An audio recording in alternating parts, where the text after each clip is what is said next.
And for my last question, sa atin pong pag-aaral ng batas, mayroon po tayong tinatawag na warrantless arrest. Konting review lang po. Ano po ba yung mga instances when arrest without warrant is allowed? TOJ?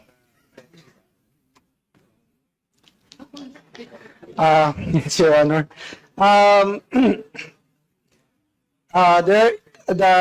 In the rules of court, Your Honor, the instances that warrants a warrantless arrest, Your Honor, is if a particular crime is being committed and the police officer has actual knowledge of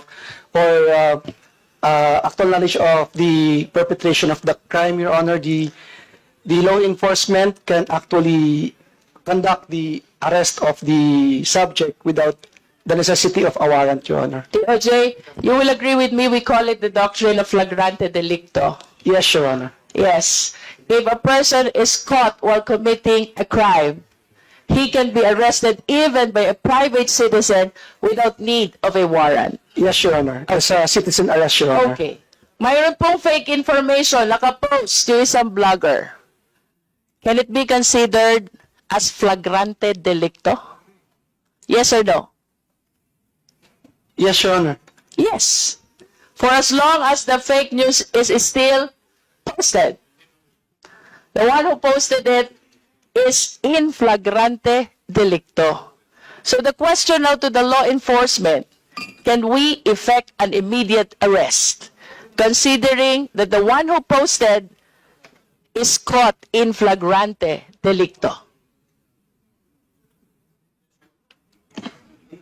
Yes, Your Honor, as long as the attribution could be established. Mr. Chair, ang dami po ng vloggers na can be considered caught in flagrante delicto, and I find it strange. Walang inaaresto ang ating law enforcement agency. I do not subscribe to the opinion that our laws are insufficient. I wish to submit that the drafters of these laws considered already indicting even people outside the Philippine territory, considering that we're talking about cyberspace, considering that we're talking about internet, which horizon and territory is boundless. And going back to the doctrine of flagrante delicto, the biggest question is, ang dami pong vloggers without any concern at all about the possible consequences, about accountability, about liability. They just keep on posting fake news, proliferating fake news. And this is a clear illustration of caught in flagrante delicto, which warrants warrantless arrest. Bakit po walang ginagawa ang ating law enforcement agency? Okay, we will reply. NBI. Yes, Mr. Chair. So for that question, Mr. Chair, as I already discussed a while ago, ang meron lang po tayo ngayon is cyber libel na batas and Article 154 of the Revised Penal Code. If I may read, Mr. Chair. So doon po sa Article 154, meron po tayong unlawful use of means of publication and unlawful utterances. Number 1 po doon, any person who by means of printing, lithography, or any other means of publication shall publish or cause to be published as news any false news which may endanger the public or cause damage to the interest of the credit of the state. Yun lang po ang dalawang batas na pwede natin gamitin if we conduct a law enforcement operation or file of case. But the problem is, this case is a personal crime.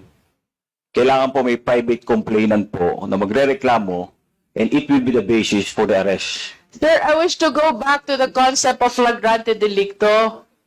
Doon po ba sa flagrante delicto, naghihintay ho ba ang police ng complainant? I don't think so.